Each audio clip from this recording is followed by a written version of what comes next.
qu'il y a un danger avec le jeu vidéo? Ça, c'est une question qui est souvent amenée. Qu'est-ce que les études ont montré? Alors, tout d'abord, est-ce qu'il y a une vraie corrélation entre la violence des gens et les jeux vidéo? Eh bien, non, en fait. Il n'y a pas de population plus violente parmi les joueurs que parmi les non-joueurs. Et justement, on observe plus qu'un gros joueur de jeux vidéo aura tendance dans le public à être beaucoup plus apathique qu'une personne, en fait, standard. Donc c'est l'inverse. On aurait tendance à dire qu'ils auraient tendance à être moins violents. Par contre, dans le cas de crise de nerfs, en cas de tension, en cas de tout simplement de problèmes psychologiques, le fait que la personne ait beaucoup pratiqué les jeux vidéo fait qu'il a plus réfréné ses émotions et donc, en cas d'explosion, il peut être plus dangereux.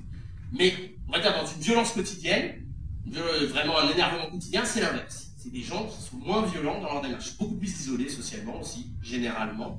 Mais je parle des joueurs addicts. Là, on est sur des gens qui sont problématiques vis-à-vis du jeu vidéo. L'enfermement, donc ce qui a été démontré, c'est que c'est plus un outil qu'une cause. C'est-à-dire que c'est des gens qui, globalement, sont pas très bien dans leur quotidien, n'ont pas envie d'échanger avec les autres, et donc le jeu vidéo est un super outil, ils vont le faire. C'est un outil, en fait, que l'enfant, surtout je parle surtout chez les enfants, chez les adultes, c'est peut-être différent, mais chez l'enfant, c'est un outil utilisé pour s'isoler. Ce n'est pas, en fait, le jeu vidéo qui isole, c'est eux, ils cherchent à s'isoler, le jeu vidéo est un bon outil, je le prends, je l'utilise. Donc voilà. Et ce qui a été observé, c'est que, hormis gens, on va dire, qui vont en hôpital psychiatrique, réellement, les proportions chez les gens standards, de gens qui sont isolés socialement entre les joueurs et les non-joueurs, en fait, on s'aperçoit qu'on n'arrive pas à sortir un chiffre significatif parmi des non-joueurs, de gens moins isolés. Ça a été beaucoup testé, surtout aux États-Unis, parce qu'il y a toute une période où le jeu vidéo, c'était le mal. Et bien en fait, ils en sont revenus parce que vraiment toutes les études ont montré pas plus que quelqu'un qui lit, pas plus que quelqu'un qui regarde des films ou des séries toute la journée. C'est à peu près la même démarche.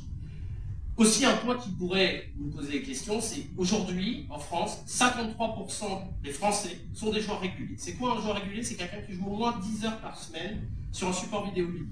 Alors attention, il faut toujours faire attention avec ces chiffres. Je précise que Mamie, qui joue à Funbridge sur son téléphone, est une joueuse de jeux vidéo. Une joueuse de jeux vidéo. Voilà. Donc du coup, quand on pense jeux vidéo, souvent on pense à un certain type de jeux vidéo. Celui orienté hardcore gaming, du gamin derrière l'ordi, avec son casque. Voilà. Mais ça, c'est une ultra minorité des joueurs. La plupart des joueurs, comme j'ai dit, c'est les casual gamers, ils prennent leur téléphone, ils se disent « Ah, je suis dans les transports en commun, je vais faire quoi? Ben, prendre Brick Crush.